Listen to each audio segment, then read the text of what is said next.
E dopo aver affrontato l'emergenza sanitaria,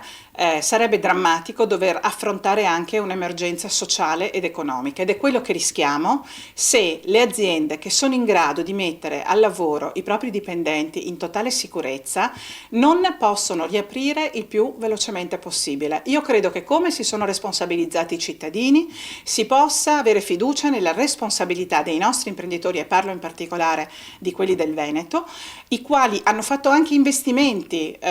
prima della chiusura delle attività produttive sulla base dei protocolli di sicurezza approvati a livello nazionale e a livello regionale il 14 marzo scorso con le rappresentanze di categoria e con i sindacati. La Regione accrediti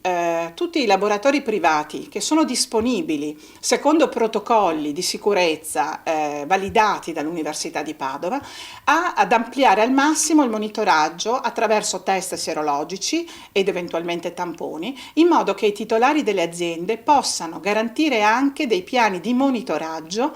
dei loro dipendenti. In questo modo monitoriamo la salute sia dei dipendenti che delle famiglie. Credo che sono costi inerenti alla sicurezza che i nostri imprenditori ben volentieri sosterrebbero, pur di evitare quello che sarà un tracollo delle nostre aziende e una vastissima disoccupazione se non si affronta subito anche questa fase 2, che è assolutamente indispensabile per garantire anche poi ai veneti e all'Italia un sistema sanitario all'altezza.